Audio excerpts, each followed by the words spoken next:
What's good everyone, it's Zigzag here, welcome back to another Geoguessr video. Basically, it's been over 6 months since the Pro Rainbow weekly tournaments ended, and for that reason, Pro Geoguessr has been much less in the spotlight recently, and so I feel like plenty of you guys, the viewers, don't really know who's the best player right now, or what's really been happening in the pro scene. And I can tell you guys with confidence that since the tournaments ended, people have continued to improve, and the standard of play is without a doubt higher than it was back then. And of course, Geoguessr is the type of game where as people play, they bring together their knowledge, and the community's combined knowledge continues to increase over time. And that can be anything like discovering something new about vegetation, architecture, what have you. All that's true, but it's pretty rare to have a breakthrough that completely changes your game mode. And actually recently there have been 3 massive breakthroughs that have changed the pro landscape. One for moving, one for no moving, and one for NMPZ. So in this video, I thought I'd break down those changes and make them known to you, and also give a quick analysis about how this is going to affect things in the World Cup.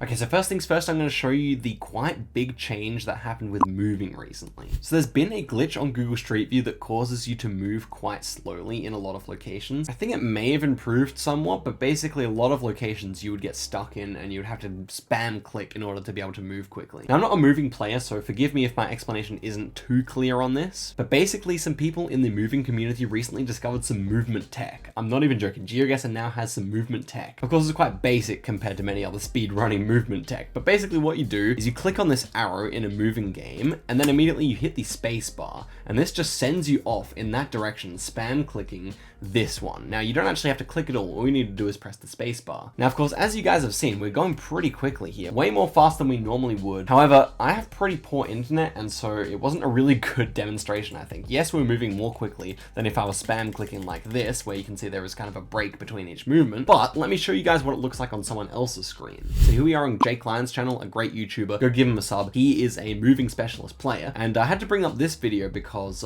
he did this against me before I even knew the technique existed. So let's see how that goes down, and you'll see that he's actually able to move very quickly here. So he decides, he clicks on the arrow, then hits the space bar, and watch how he goes flying down the road here. And because his internet's, I guess, a little bit faster than mine, he's able to actually see most frames here, so he's able to get a bit of an idea of the landscape, and look how he goes flying down this road. Now, I talked to Blinky, who is the best moving player in the world, about what this actually means, and in his opinion, it doesn't really affect the 25,000 speed run too much, because basically if you're going for world record on 25,000 speed run, you're going to need a great seed anyway that probably won't require too much moving. However, this movement has a massive impact on the 100,000 point category. If you're not familiar with that, that's when you get a 25,000 point score 4 times in a row to total to 100,000, and it involves a lot of movement. Because you're stuck trying to get 100,000 points, you can't rely on lucky seeds, so you are going to have to go moving to find signs, and that is why, since this was discovered about a week ago, someone has already broken the 100,000 point record. So yeah, definitely quite revolutionary. I expect we will see this being utilized in the World Cup. It's basically going to be essential. However, I myself, as someone who doesn't really like to go searching for signs, probably won't be using it. So most other players you will see using it. Hopefully, while they're like stuck in this kind of blurry mess, I will be able to make some quick region guesses or something like that. But yeah, my prediction is we will see this one being used all the time.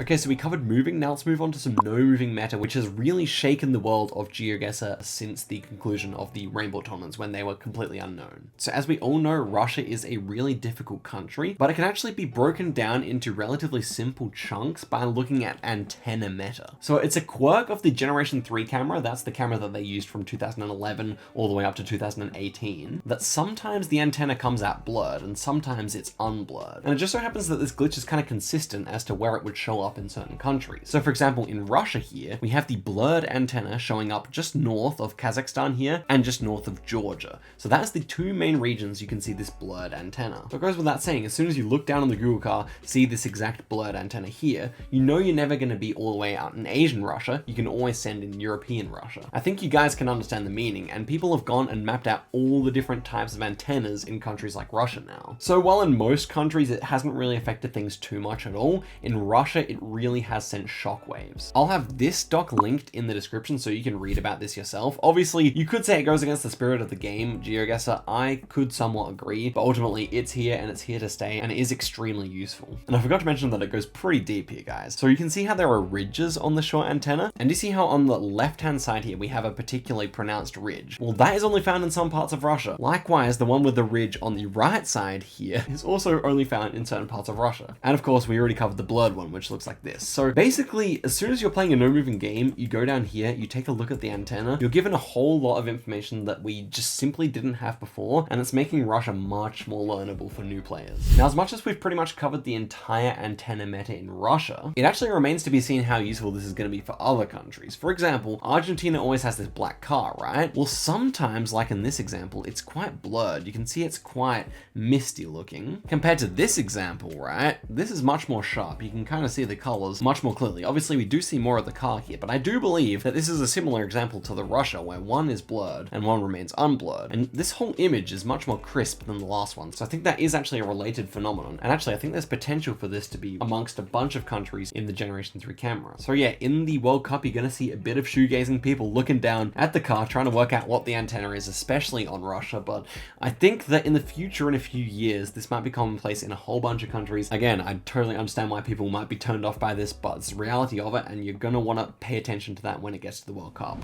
Okay, have I saved the most ridiculous for last? It's well possible, because now we are on a no moving panning or zooming meta, which is really shaking things up. So right here, we have some of this brand new German coverage from July of 2022, and it was only released a few months ago now. If you look here, you can clearly see that there's a big 2023 watermark here, and that refers to the fact that Google released this coverage in 2023. Now, this is present in all Geoguessr rounds, and if you zoom out all the way, if you're clued in and you look closely, you can still see that it says 2023, and this is simply huge because it means that it was published in 2023, and not all countries have received brand new coverage in the year 2023. And of course, all the coverage in Germany is released in 2023, meaning at the moment, Germany is exclusively in a 2023 copyright. So as soon as you're playing another round and you spy the 2022 copyright, you're never gonna send in Germany. It's just completely silly to do so. It makes things perfectly clear about guessing Germany. Well, okay, you think to yourself, what about countries where they had 2019 coverage? Does that say 2019? Well, yes. Stuff that was released in 2019 also has a 2019 copyright. So now there's a wild arms race for everyone to work out when different coverage came out and where. So to drive this home, here's a map I made of 2018 copyright. It's easily most common to be seen in Sweden, but you can see it all around the place, rarely in Western Europe as well. And so yeah, you start to get the idea that this is a really big deal. So at this point, you may be thinking to yourself, how do we not discover this earlier? Obviously, every round has a copyright, so why is this not known? Well, it was used to a limited extent in the past, but the thing was, people didn't really think it worked too well because on older Generation 3 coverage, most of the copyrights have been updated, as in Google has republished things. So for example, here we are in Montenegro, we can see a 2019 copyright. Meanwhile, it was taken in 2016. You don't need to perfectly understand it. Essentially, it just doesn't really work in Generation 3 locations. And it also remains possible that they republish all the Generation 4 stuff, and then all the copyrights that we learn now will become completely null and void. Now, you could argue that's a good thing, but at the moment, it doesn't look like they've done that for Generation 4, so people will continue to learn it. So yeah, a final example here. At this present time, Finland is only 2022, so it's another country where if you see another copyright date, you simply can't send anything else. So really interesting. All right, you guys got to tell me what you think. When we head to the World Cup, you're going to see people looking in for the tiny numbers on the screen, looking at the antenna. It's going to be strange because that is not something that was happening during the Rainbow tournaments. But of course, guys, you can't really hate the players. This is just the natural progression of what happens when you have $50,000 on the line. People are trying to win and they'll do anything they can to get that advantage. I think in order to fix these things, you'd really have to have Google in partnership with Geoguessr to make a more competitive game. But ultimately for now, it's part of Geoguessr's rich tapestry, and I for one will be learning my Europe copyright dates. So yeah, guys, do let me know what you thought of this video. I hope I could fill you in nicely on what's been going on. And yeah, guys, I'm very much looking forward to the World Cup. It's only 3 weeks away now. I'm gonna be grinding out some more content for you guys in the meantime, but also my practice has been going quite strong as well. Guys, all in all, thanks for watching the video very much, and I'll see you guys in a video very soon. Like and subscribe, and goodbye.